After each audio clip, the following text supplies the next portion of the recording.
This is MMPC 020. तो first we have important question out कर लिए हैं इसमें से। The exam June 2024 and this is December 2023 and December 2024। जो क्वेश्चंस हैं वो रिपीट नहीं हो रहे हैं इस सब्जेक्ट के। बट फिर भी जो भी हुआ है ऐसा लगा है कि हाँ ये मैचिंग है, और इसके चैलेंजेस पूछे गए हैं तो इसके कुछ और पूछा गया है, एथिक्स एंड डेवलपमेंट इम्पोर्टेंस वगैरह। तो ऐसे इम्पोर्टेंट छाट लिए, बट वही है कि रिपीट नहीं हो रहा है। तो we are going from this question, this is important, June 2025 में आया है। एक्सप्लेन करो the different approaches of business strategies of CSR मतलब कॉर्पोरेट सोशल रिस्पॉन्सिबिलिटी। तो जो जैसे कि इसका नाम ही है सब्जेक्ट का, बिजनेस एथिक्स एंड CSR। तो हमें पहले ये वाला क्वेश्चन करना है। चलो look, this is the question. तो हमें बतानी है कि डिफरेंट अप्रोचेस कौन कौन सी है जो बिजनेस स्टडीज़ की हैं CSR की। तो firstly we have to know about what is this include CSR। So corporate social responsibility involve करती है integrating social and environmental concerns into business operation and interaction with stake holder. मतलब कि जो socially environmentally ही जो भी concerns हैं business में, जो भी ऐसी चीज़ें होती हैं या इन्फो ऑपरेशंस किए जाते हैं जिसके लिए हमें क्या करना होता है, स्टेक होल्डर से इंटरेक्शन करना होता है, वो बोलते हैं CSR इन्वॉल्व करता है। इसमें बहुत सारी अप्रोचेज हैं, जैसे कि पहली है, फर्स्ट है philanthropic approach. This approach involves business donating money. Philanthropic में क्या होता है, क्योंकि हम कॉर्पोरेट सोशल रिस्पॉन्सिबिलिटी क्या समझ रहे हैं कि सोशल ही कोई सोशल मतलब कि मतलब कुछ अच्छा काम कर रहे हैं या फिर लोगों की भलाई के लिए कोई भी काम हो रहा है। तो फिलैंथ्रोपिक अप्रोच क्या कहती है, ऐसी अप्रोच जहाँ पे जो बिजनेस है वो डोनेट कर रहा है मनी, रिसोर्सेज और टाइम टू चैरिटेबल कोजेज़ और कम्युनिटी डेवलपमेंट प्रोजेक्ट्स। ठीक है, कोई भी कम्युनिटी डेवलपमेंट है या फिर कोई भी ऐसा चैरिटेबल इवेंट है उसमें हम डोनेट कर रहे हैं। Philanthropic CSR initiatives are often separate from core business. ये जो मेन बिजनेस है उससे अलग है, ये वाला फिलैंथ्रोपिक CSR ये अलग होता है कोर बिजनेस, जो मेन बिजनेस है उससे, उसकी एक्टिविटी से अलग होता है। ये एम करता है to contribute to social wellbeing. इसका नाम ही कॉर्पोरेट सोशल रिस्पॉन्सिबिलिटी। तो ये मेन बिजनेस से अलग होकर कुछ काम कर रहा है। For example a company might donate a percentage of its profit to support education health care. जैसे कि हम समझते हैं कि जो कोई भी कंपनीज होती है, जो अगर वो कोई विलेज एरिया में या कोई बैकवर्ड एरिया में अपनी जो है कंपनी एस्टेब्लिश करती है, तो उसको क्या करना पड़ता है, कुछ पैसे उस विलेज के डेवलपमेंट में या फिर जो अंडर डेवलप एरिया उसमें लगाने होते हैं। तो वो ही है, ये वो क्या कर रही है, ये वाली कंपनी अपना मेन बिजनेस से अलग होकर कुछ कर रही है। ये क्या कर रही है, परसेंटेज ऑफ प्रॉफिट क्या कर रही है, डोनेशन दे रही है, चैरिटी कर रही है या फिर सपोर्ट कर रही है एजुकेशन में, हेल्थ केयर प्रोग्राम्स में। ठीक है, फिर आता है स्टेक होल्डर एंगेजमेंट अप्रोच। इस अप्रोच में क्या होता है, actively engage with stake holder such as employees customer supplier local communities to identify and address social environment issue. यहाँ पे क्या करते हैं, जो स्टेक होल्डर्स होते हैं, मतलब कौन कौन से होते हैं, एम्प्लॉयज़ हो गए, कस्टमर सप्लाई, वो सब क्या करते हैं, आइडेंटिफाई करते हैं। क्या आइडेंटिफाई करते हैं, सोशल एंड एनवायरमेंटल इश्यूज़ कौन कौन से हैं जो उनके बिजनेस ऑपरेशन में क्या कर रहे हैं, हर्डल डाल रहे हैं, फिर कौन सा इशू आ रहा है। तो by involving stake holders in decision making process companies can better understand their concerns and parties leading to more effective CSR।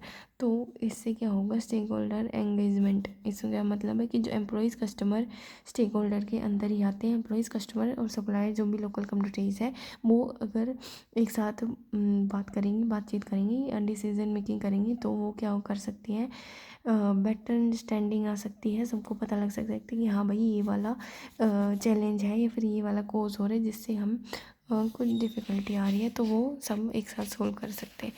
तो ये क्या कर रहे हैं, different approaches to business strategies for CSR। ठीक है, इसका मतलब हो गया ना कौन कौन सी अप्रोचेज हो सकती है जो बिजनेस स्ट्रेटेजी में या CSR में हेल्प कर सकते हैं for CSR। Corporate social issue, पहला हो गया फिलैंथ्रोपिक अप्रोच जहाँ पे बिजनेस डोनेशन वगैरह करता है। स्टेक होल्डर एंगेजमेंट, जहाँ पे सब स्टेक होल्डर कौन कौन से हैं, employees, customer, supplier and local communities जो एक साथ आती हैं और जो भी सोशल एनवायरमेंटल इश्यूज़ हैं उनको सॉल्व करती है। फिर आता है अपना नेक्स्ट आता है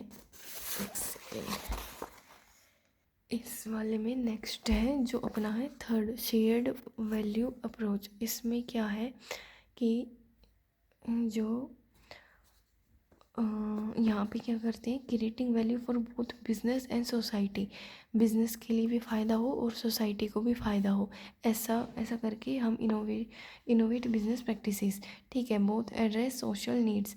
यहाँ कंपनी क्या करती है, जैसे कि एग्जांपल दिया गया है कि ए फूड कंपनी है, might invest in sustainable sourcing practices to improve environmental sustainability while also enhancing the resilience of its supply chain। मान लो कि कोई एरिया है वहाँ पे क्या है, जॉब की कमी है और क्या बोलते हैं उसको, जो भी है डिमांड वगैरह भी ऐसी नहीं हो पा रही है, अपनी जो कंपनी का जो प्रोडक्ट है वो वहाँ पे नहीं जा पा रहा है। तो हम क्या कर सकते हैं, वहाँ के जो बंदे होते हैं उनको हम अपनी कंपनी में क्या कर सकते हैं, इन्वॉल्व कर सकते हैं, जैसे कि सप्लाई चेन के माध्यम से ही। तो क्या होगा, इससे वहाँ पे उनको एरिया भी पता है और अपना बिजनेस का प्रोडक्ट भी लेके जा सकते हैं, उनको काम भी मिल जाएगा। तो ऐसे क्या होगा, एक चेन बन जाएगी, वो आ सकते हैं हमारे बिजनेस में और प्रोडक्ट वहाँ पे जा सकता है। तो दोनों तरफ से ही फ़ायदा है, जो भी शेयर्ड वैल्यू अप्रोच, मतलब दोनों को ही फ़ायदा हो। उसके बाद आता है sustainable business practices. Sustainable business practices मतलब क्या होता है, focus on integrating sustainability principle into all aspect of business operation including source management, product designing. तो यहाँ क्या होता है कि सस्टेनेबिलिटी प्रिंसिपल इंटीग्रेट करते हैं। इसका मतलब होता है कि सभी एस्पेक्ट्स जो बिजनेस के ऑपरेशन हो गए, जैसे कि resource management, product designing, production for processes and distribution channels bye adopting sustainable practice, मतलब कि इनको फ़ायदा हो या फिर ऐसी प्रैक्टिसेस जो बिजनेस में क्या करें, जो कॉस्ट होती है वो कम करें और वो क्या बोलते हैं प्रॉफिट ज़्यादा करें। Minimizing negative environment impacts, reduce source consumption, जहाँ पे ज़्यादा रिसोर्स ना लगा के कम कॉस्ट में ही कम प्रोडक्ट, जैसे कम रिसोर्सेज में ही कम चल जाए, जैसे कि कुछ भी लगा लो, मतलब कहाँ से भी कमी बढ़ सकती है। जैसे example, a manufacturing company might implement energy efficient technologies to reduce green house gas emergence and lower operating cost. ठीक है, यहाँ क्या बोलती, कोई मैन्युफैक्चरिंग कंपनी है वो इम्प्लीमेंट करनी है एनर्जी एफिशिएंट टेक्नोलॉजी, जहाँ एनर्जी क्या करते हैं, कम लगे या पावर बिजली कम लगे, तो जिससे कि लोअर ऑपरेटिंग कॉस्ट हो। ठीक है, उसके बाद एथिकल लीडरशिप अप्रोचेज होती है। Ethical leadership approaches involve fostering a culture. फिर आता है कि जो एथिकल लीडरशिप अप्रोचेज होते हैं, इस एथिकल लीडरशिप अप्रोच क्या होती है कि जो ट्रांसपेरेंसी हो, अकाउंटेबिलिटी हो ऑर्गेनाइजेशन में, ऐसा नहीं है कुछ भी हो रहा है उसके पीछे रिस्पॉन्सिबिलिटी हो, अकाउंटेबिलिटी रिस्पॉन्सिबिलिटी दी जा रही हो। Fostering a culture of integrity, transparency and accountability. जो लीडर्स होते हैं वो क्या कर सकते हैं, एक ethical behaviour modelling, ethical conduct कर सकते हैं, जैसे कि क्लियर एथिकल स्टैंडर्ड है, पॉलिसीज़ है हमारी कंपनी की होती है, तभी तो ये कंपनी चल पाती है, एक प्रोसेस होता है। और उसमें क्या होता है, holding themselves for their accountable for upholding two standard. ठीक है, अगर कुछ किसी ने कुछ काम किया है या फिर जिसकी रिस्पॉन्सिबिलिटी थी उसने नहीं किया, उसने किसी और को किया, तो ये सज़ा किसको मिलेगी, जिसका काम था उसको ही मिलनी चाहिए। By prioritising ethical values and principle, business can build trust with stakeholders and mitigate ethical risk. ठीक है, इसमें क्या होता है, CEO might publicly commit to zero tolerance for corruption.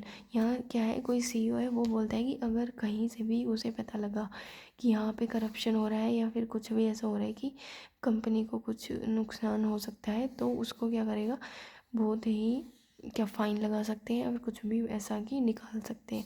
ठीक है, these approaches are not mutually exclusive in business often combine elements of multiple approaches।